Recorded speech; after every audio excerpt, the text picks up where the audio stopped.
PhD, Sarah Hunt, has worked for nearly 15 years as a community-based researcher, writer, and educator focused on building the capacity of Indigenous communities to address issues related to violence. Sarah's doctoral research investigated issues of law and violence in colonial relations in BC, examining the inherent violence of Canadian law, as well as community-based anti-violence initiatives that draw on principles of Indigenous law. Sarah is of mixed Kwakwaka'wakw, Ukrainian and English ancestry. She is a published author as well as an occasional blogger for Media Indigena, Nations Rising, and the collaborative Becoming Collective blog. You can find out more about her work on her academia.edu page. Google Sarah Hunt. Thank you, Sarah.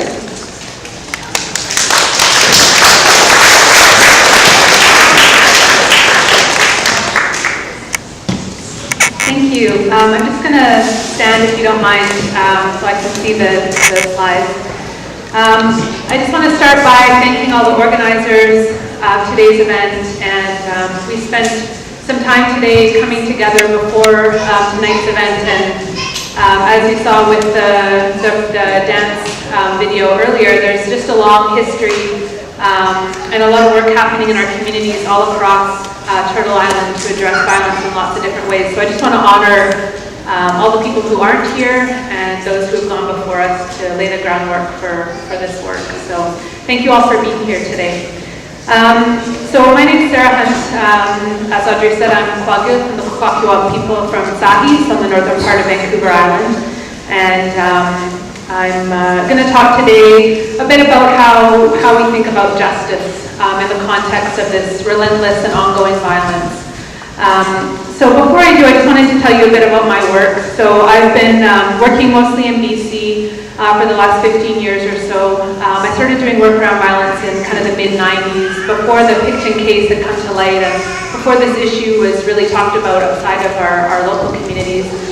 And really doing work, prevention work and kind of intervention work. Some of that work was within systems, with police, trying to change those systems, and then increasingly getting frustrated with trying to change those systems, and looking instead to some of the things that I'll talk about today. Most recently, in the last few years, when I was doing research for my PhD, I interviewed other people like myself who've been doing anti-violence work around BC. So some of the things that I'll talk about today are principles that came from the interviews that I did with them, and networking with other First Nations people doing work around violence. So I have a map here. These are all the language groups of BC. Often when we see maps of our territories, they're marked by the reserves that are given to us by the government that they decide we're allowed to have, and these are all of the language groups, all the distinct First Nations. So I'm talking today about Indigenous law. I'm not talking about those bands, but I'm talking instead about these territorial relations that we've had for many, many years before colonialism began. So I'm Kwakwaka'wakw, which you see there on the left bottom, and I'll be talking about a case as well today. You see Sekani in the middle there, and I'll be talking about a case within the Sekani territories. So I'm just going to do that, okay?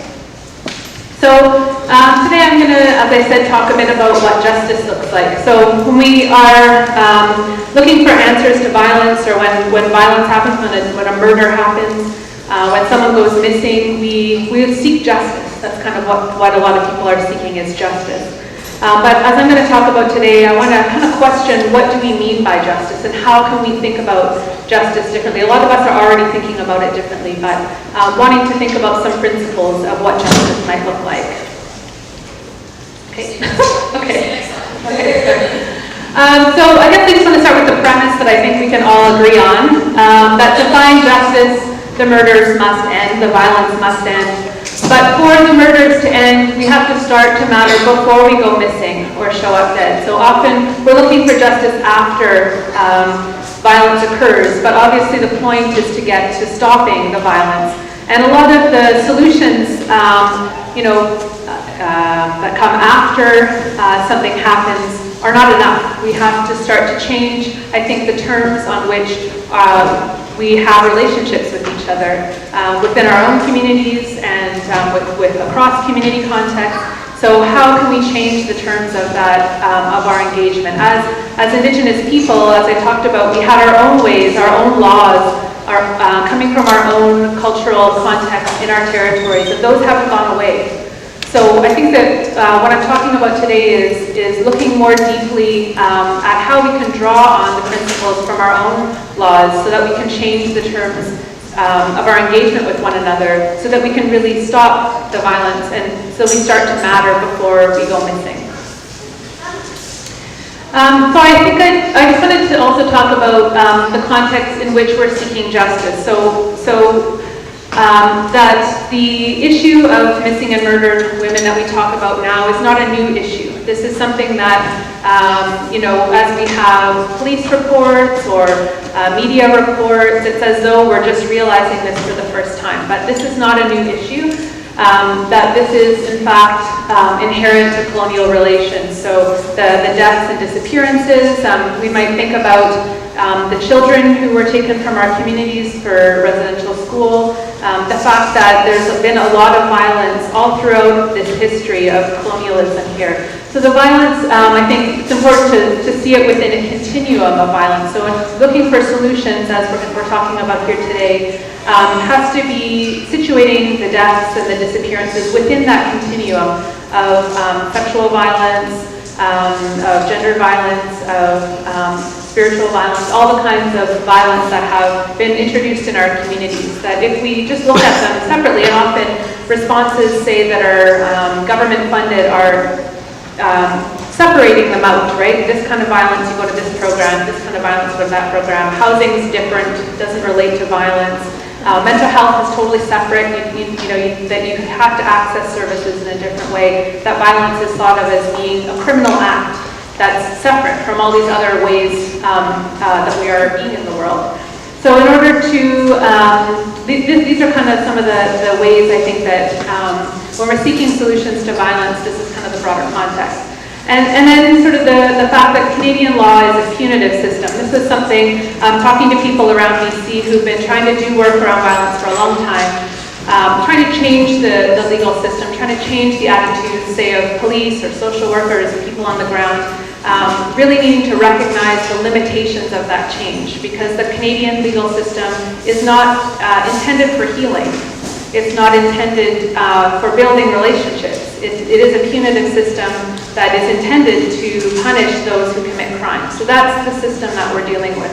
So if we want to look at other things besides just punishment, then we need to start looking at maybe changing our definitions of justice. Because as we seek justice, if we're just looking for a legal conviction, for example, to me that's not enough, because it doesn't get at that prevention and changing the terms in which the violence happens. So I wanted to kind of ground this discussion in a real life example. So as I said, murder is kind of the extreme form of violence that happens, but there's lots of other kinds of violence that Indigenous women and girls and Two-Spirit people and just Indigenous people in general continue to face all the time. I wanted to talk about a case where justice was served, supposedly, and to see what that justice looked like. So there's a case in Prince George where some of you might have heard of it, with Judge Ramsey. He was a provincial court judge. And this was a case that I started hearing reports that Judge Ramsey had some young women who were involved in kind of street life and street economies in Prince George had been severely attacked or abused by him. And he was still a sitting court judge. So these were kind of rumors that were happening when I was doing work in that community. And around 1999 was when police actually started doing investigations. But there weren't any young women who were willing to come forward and actually make a report because of the power that he held in a lot of their lives. Finally, a 16-year-old young woman formally reported to police because when she went for the custody hearing for her child, he was the judge who had beaten her and left her outside of town, left her for dead not long before. So she went running out of the court and finally made a report to the police. 3 other young women came forward, and he admitted, so he pled guilty in 2004 to incidents that happened between 1992 and 2001. And he, for that, received a 7-year sentence. He later died in prison of cancer. And so what did justice look like for those young women? So they came forward, they made the reports to police, the offender was convicted. So, you know, in that case, we might say that justice was served if that's what we're looking for. But what I heard through working with people in the communities, including with family members and people who worked very closely throughout that court case, was that when the young girls came forward, the justice system and all the funders in the province came together. They put the young women in a house, they got a support worker for them. But as soon as the case was done, as soon as the conviction came through and Judge Ramsey was sent to prison, was that the girls were just left on their own and for themselves. So there was nothing put into place other than giving them housing for the duration waiting for the court, and then that was it, they're on their own. So since that time, 2 of the young women died, one of a drug overdose. The young women essentially just went back to the lives that they had before. They didn't have anything beyond just getting support to the point of getting a conviction. The point for the province was to support them for the court case, to be witnesses in the court case, right? So that is the reality of what that looks like, what justice looked like for them.